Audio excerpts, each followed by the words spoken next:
Dexter Season 6 episode review video. Before I get into that, though, pretty important.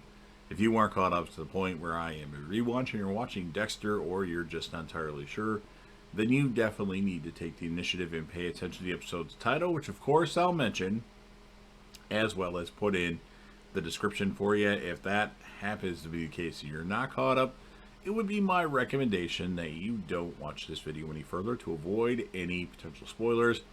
This will be Dexter Season 6, Episode 7. The title of this episode is called Nebraska. And this will be my review, reaction, recap after just finishing watching the episode. We start off with Dexter saying he's been lost before when Rita died and when Lumen left him. And now he's been found by his imaginary brother, Brian Moser. He hasn't seen him in a while. Deb calls Dexter, or actually pulls him into the office, and tells Dexter that Trinity's back again. And he's killed again. Sally Mitchell and Rebecca Mitchell, Trinity's wife and daughter, have been killed. Jonah Mitchell is the one that reported them dead. Ghost Brian definitely wants Dexter to go kill Jonah. Travis Marshall has breakfast with his sister Lisa. Travis talks to her about texting his boss about 2 tickets to Jizz Fest. Okay, if a colleague of mine said something about having 2 tickets to Jizz Fest, I probably wouldn't want to go. Anyway, I don't know what his boss would really think about that. Travis tells Geller he's done. Dexter sees pictures of Rebecca Mitchell dead in the bathtub and Sally Mitchell, who is bludgeoned. Ghost Brian says, "Sippy cups, poopy diapers, baby monitors, you've been domesticated," he says. You need to take this trip to Nebraska to go kill Jonah Mitchell. Jamie to the rescue to watch Harrison as Dexter's going to be gone for 4 to 5 days. Nebraska, here we come. LaGuerta annoys Deb during a stats meeting. LaGuerta tells Deb it was also her first meeting as captain, so she had to be that way. Brian says, Brian says a convenience store chick is cute. Brian tells Dexter to smile, and Dexter then fucks this convenience store chick. Brian would have rather had him kill her, and then Dexter takes the gun that's behind the counter. And then they use that gun to do target practice on random speed limit signs and road signs. I'm not sure why. That's kind of out of the character and didn't make sense in the episode. But whatever, they were having fun, I guess. Dexter wants to talk to Jonah face-to-face at a hardware store that he works at. And then Jonah walks up to him and says, "Hello, Dexter Morgan." Good callback to Season 4, Episode 11, Hello, Dexter Morgan. And Jonah realized that Dexter, or Kyle, was trying to help his family get away from their evil father. So they all agreed not to tell the FBI about the Kyle Butler being Dexter Morgan. Dexter says, "So sorry for your loss," the fake thing that he says all the time when people die now.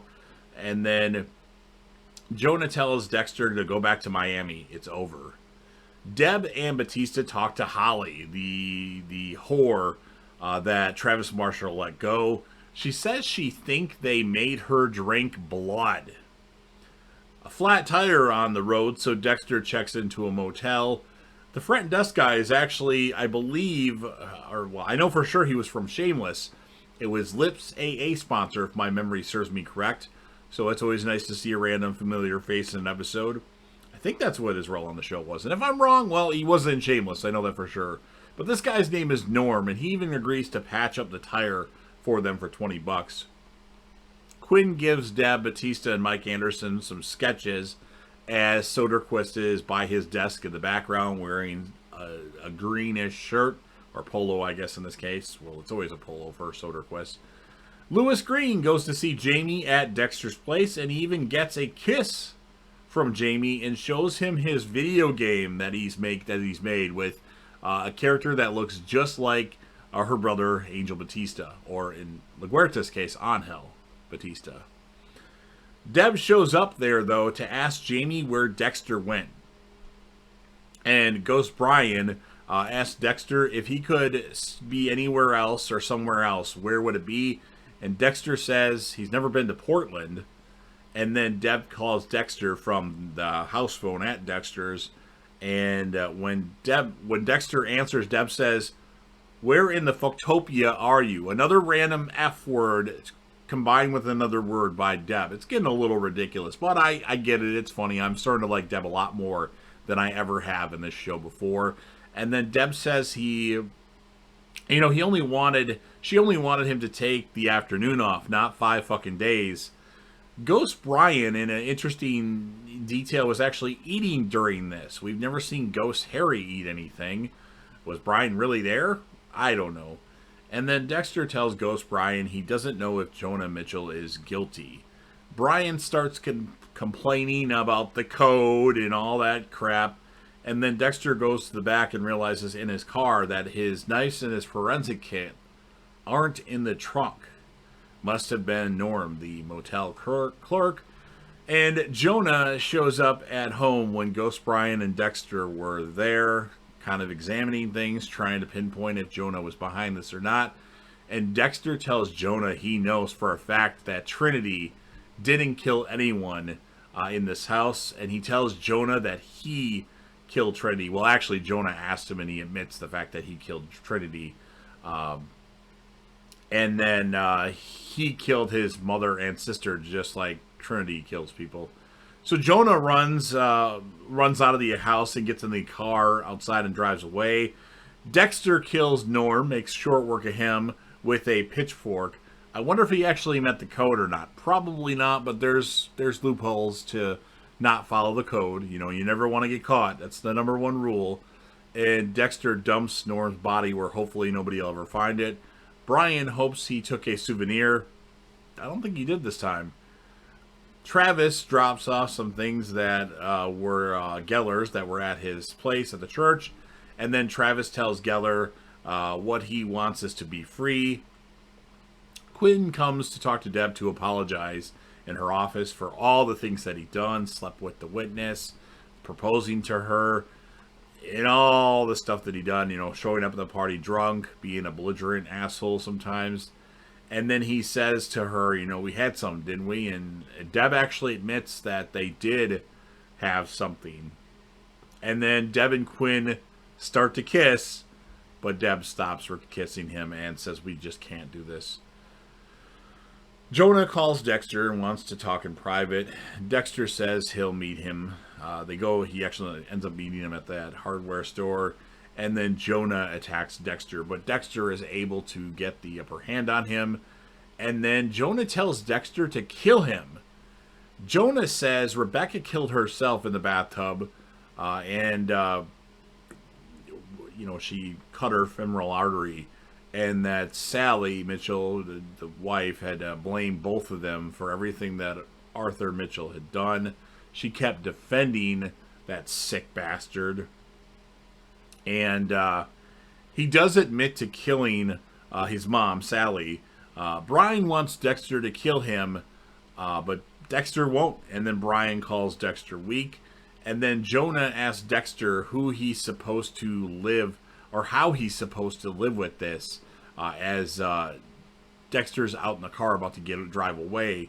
And Dexter says, forgive yourself. And then Dexter actually tries to run over Ghost Brian, but he's not really there, so he didn't run over him. And then Lewis Green has narrowed down the listed names that were connected to Geller students down to 200 from like thousands and thousands of people. And Dexter wonders if the darkness is defined by light. Dexter picks up Ghost Harry on the way back to Miami, kind of showing that Brian's done and Harry's back, which is what ends the episode. So I'm going to say, this episode, it was pretty good. I must admit it. Season 6 is actually better than I thought it was. There's a couple slow ones in here, but for the most part, I am actually enjoying some of these episodes more than I thought I would. Now, there's still some episodes left, so maybe my opinion will change again. But it's not as bad as I thought it would be. It's probably still my least favorite season, but who knows? Maybe I'll change it up and put a different season as my least favorite. I still don't like season 3. I don't know. But I'm going to score the episode a 9.0 out of 10. This was pretty good. The character of the episode, I mean, you got to give it to Jonah, right? Or do you give it to Brian Moser, even though Brian wasn't really there? And then female character of the episode, well, she's consistently the female character now because there's not enough strong female characters. You've got LaGuerta, you've got Jamie, and you've got our female character of the episode, Deb. She needs a little bit more competition, so it'll be nice to see another individual show up next season. And then as far as our bad guy in this episode, Norm, who we don't know if actually met the code or not, but he was trying to do some vindictive things. I'm going to give Norm a 6 out of 10 just because he kind of put pieces together by shaking Dexter's hand that he didn't work with tools that much. So you've heard what I have to say. Now it's your turn. If you're a fan of Dexter or Dexter New Blood and want to help me out with the YouTube algorithm, please go ahead and smash that like button. If you want to share this video with anybody you know or put this video on any of your social media platforms, that would be fine.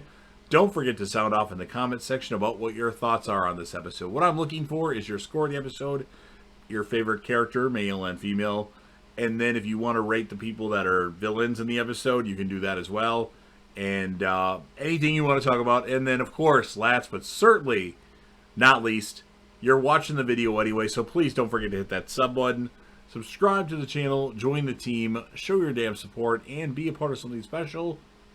JDev will return.